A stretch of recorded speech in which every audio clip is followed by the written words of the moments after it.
रूपा अपना पिज्जा का ठेला लेकर जा रही थी।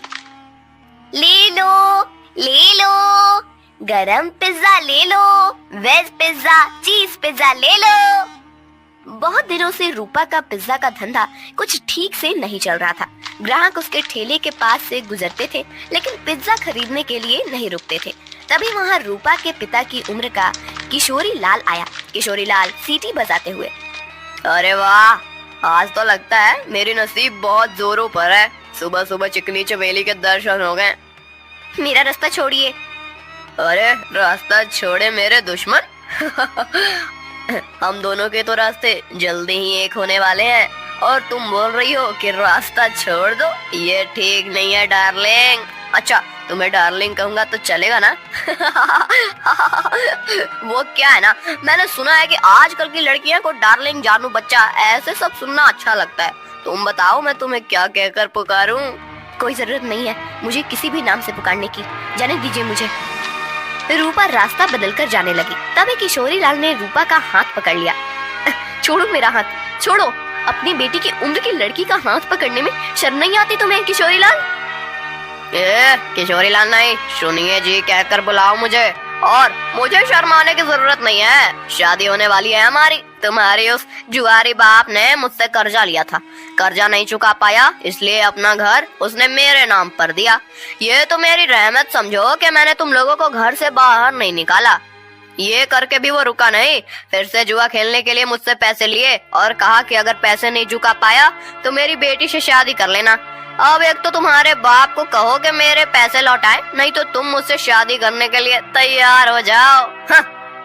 रूपा मायूस होकर घर चली आई। उसने अपनी माँ भारती को रोते हुए सब बात बता दी।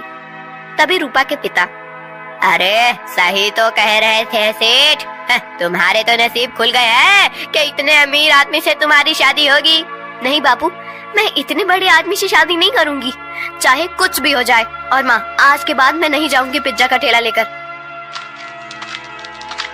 रूपा अंदर जाकर रोने लगी। अगले दिन से भारती पिज्जा बेचने जाने लगी। कुछ दिन हो गए, लेकिन फिर भी जितनी जरूरत थी उतना धंधा नहीं हो रहा था। भारती बहुत परेशान हो गई थी। दिन भर पूरे गांव में घूमने के बाद रात को भारती घर जा रही थी। वो एक जगह पर बैठ गई। हे भगवान, और कितनी परीक्षा लोगे हमारी। इतनी मेहनत करके भी पैसे हाथ में नहीं आते। पति है जिसे जुआ खेलने से फुर्सत नहीं मिलती। एक लौती बेटी है, इतनी रूपवती है, लेकिन उसके पीछे वो किशोरी लाल पड़ा है। मेरी बेटी को उस किशोरी लाल के चंगुल से कैसे बचाऊं? पता नहीं ये पिज्जा का धंधा क्यों चल रहा है। अगर पैसे नहीं मिले तो क्या करूंगी? भारती अपने आप से बात कर रही थी। तभी उसके पास एक बूढ़ी दादी आकर बैठ गई। क्या हुआ बेटी, क्यों रो रही हो? क्या बताऊं अम्मा, मेरे जीवन में इतनी परेशानियां हैं कि क्या कहूं। भारती ने अपनी राम कहानी बूढ़ी अम्मा को बताई। बेटा ये लो, कल से तुम ये मसाला डालकर पिज्जा बनाना। देखना, इस जादुई मसाले से जो पिज्जा बनेगा उसका स्वाद के चर्चे दूर दूर तक होंगे। जल्द ही तुम्हारी सारी परेशानियां दूर हो जाएंगी। भारती को वो मसाला देकर बूढ़ी अम्मा गायब हो गई। अगले दिन भारती ने उस जादुई मसाले से पिज्जा बनाया। अरे वाह माँ, आज तो पिज्जा की खुशबू बहुत अच्छी आ रही है। मैं एक खाकर देखूं? वाह माँ, ये तो सच में बहुत अच्छा बना है। कैसे बनाया तुमने ये? इसमें कुछ अलग डाला है क्या तुमने? हाँ, कल रात को ये थक कर उस पुराने खंडर के पास बैठी थी, तभी वहाँ एक बूढ़ी अम्मा आई थी।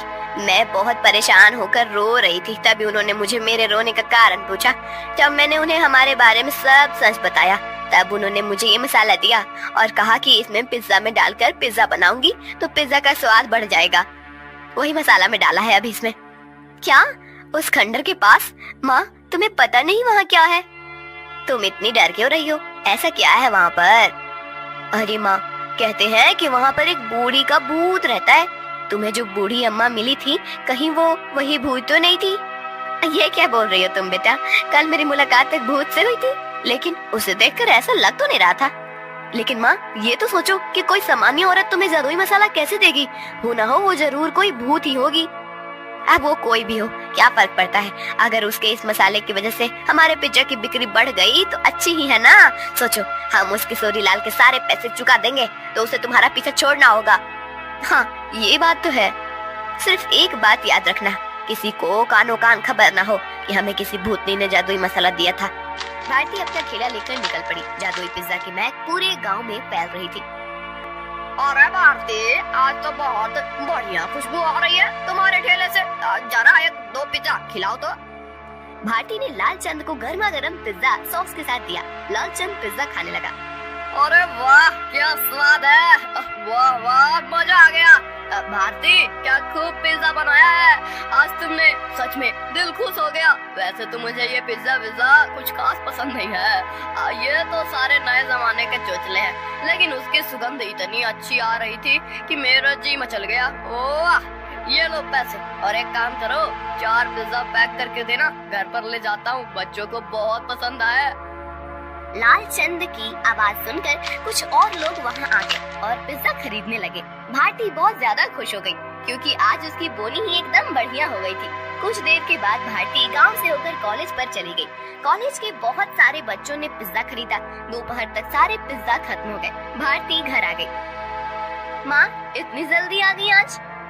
अरे पूछो ही मत, आज तो गजब हो गया, सच में उस मसाले ने तो कमाल कर दिया। जब मैं यहाँ से निकली, थोड़ी दूर पर लालचंद सेठ मिल गए। पिज्जा की खुशबू से गीचे चले आए। 2-3 पिज्जा खा लिए उन्होंने और 4 पैक करके घर ले गए। इतनी तारीफ कर रहे थे पिज्जा की, क्या ही बताऊं। उनकी आवाज सुनकर कुछ और गांव वाले आए और उन्होंने भी पिज्जा खरीद लिया। आज तो बहुत अच्छी बोनी हो गई थी। फिर मैं कॉलेज पर चली गई। वहाँ भी बच्चों की खाने की छुट्टी हुई थी, क्या कहते हैं उसे, हाँ, रिसेस। बहुत से बच्चे बाहर आए और पिज्जा लेकर चले गए। सारे पिज्जा खत्म हो गए। अरे वाह, मतलब भूतनी ने दिए हुए मसाले ने आपका काम कर दिया। माँ, अगर रोज ऐसे ही पिज्जा की बिक्री होने लगी तो बहुत जल्द हम सारा कर्जा एक दिन। रूपा, मैं सोच रही हूँ कि मैं दोपहर को घर आ जाती हूँ, बाद में पूरा टाइम मैं खाली बैठ रहती हूँ, तो क्यों न शाम के समय भी पिज्जा का ठेला लगाना शुरू कर दूं। लेकिन माँ, तुम कितना काम करती हो, शाम को भी काम करोगी तो थक नहीं जाओगी? थक तो जाऊंगी, लेकिन सोचो, मुनाफा भी तो दुगना हो जाएगा। अगले दिन से भारती शाम के समय भी जादुई पिज्जा का ठेला लगाने लगी। उसे दुगना मुनाफा होने लगा। कुछ दिनों में भारती के पास बहुत सारे पैसे जमा हो गए। एक दिन वो कर्ज के सारे पैसे लेकर किशोरी लाल के कोठी पर चली गई। आओ आओ भारती, आज सुबह सुबह मेरी कोठी पर। लगता है शादी की बात करने आई हो। किशोरी लाल, मैं पागल नहीं हूँ जो मेरी रूपवती बेटी का हाथ उसके बाप की उम्र के आदमी के हाथ में दे दूं। बिल्कुल, तुम पर ही गई है तुम्हारी बेटी। कुछ दिन पहले वो भी यही कह रही थी, लेकिन शायद तुम दोनों को अभी तक समझ नहीं आया है कि रमेश ने ही मुझसे वादा किया है कि अगर उसने लिए हुए कर्जे को वो चुका नहीं पाया तो वो रूपा का हाथ मेरे हाथ में दे देगा, और तुम लोग तो मुझे पैसे वापस करने से रहे। तो तुम्हारे पास चारा ही क्या है? अपने सपनों से बाहर आओ किशोरी लाल। कहीं ये कांच का सपना टूट गया तो उस टूटी हुई कांच के टुकड़े आँखों में चुभ जाएंगे और आँखों से खून बहने लगेगा। ये लो, मैं पैसे लेकर आई हूँ, तुम्हारा सारा कर्जा सूद समेत लौटा रही हूँ। क्या? कैसे? वो भी इतने सारे पैसे आए कैसे तुम्हारे पास?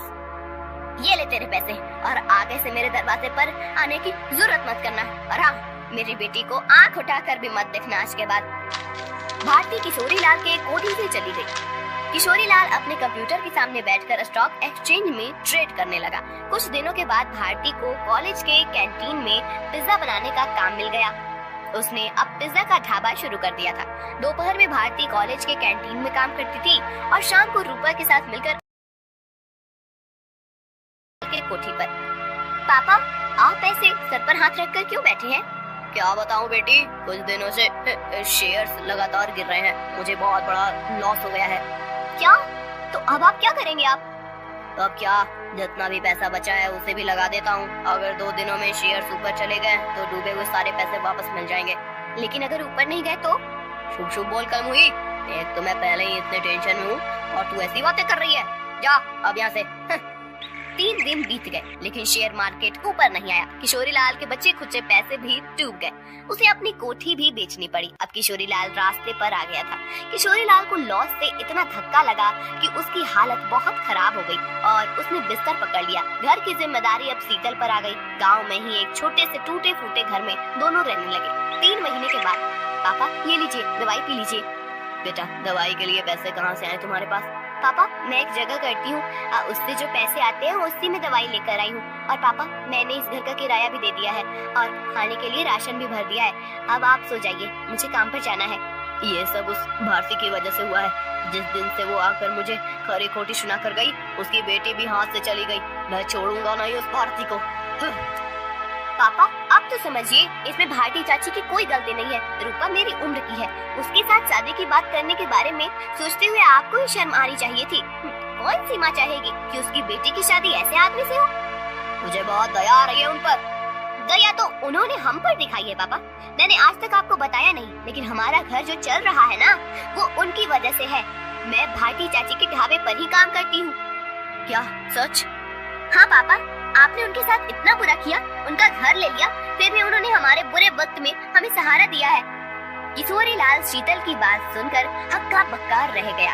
उसने भारती को घर बुलाकर माफी मांगी। रूपा से बदतमीजी करने के लिए रूपा से भी माफी मांगी। शीतल भारती के साथ काम करते हुए पैसे कमाने लगी और धीरे धीरे उनकी भी जिंदगी सुधर गई।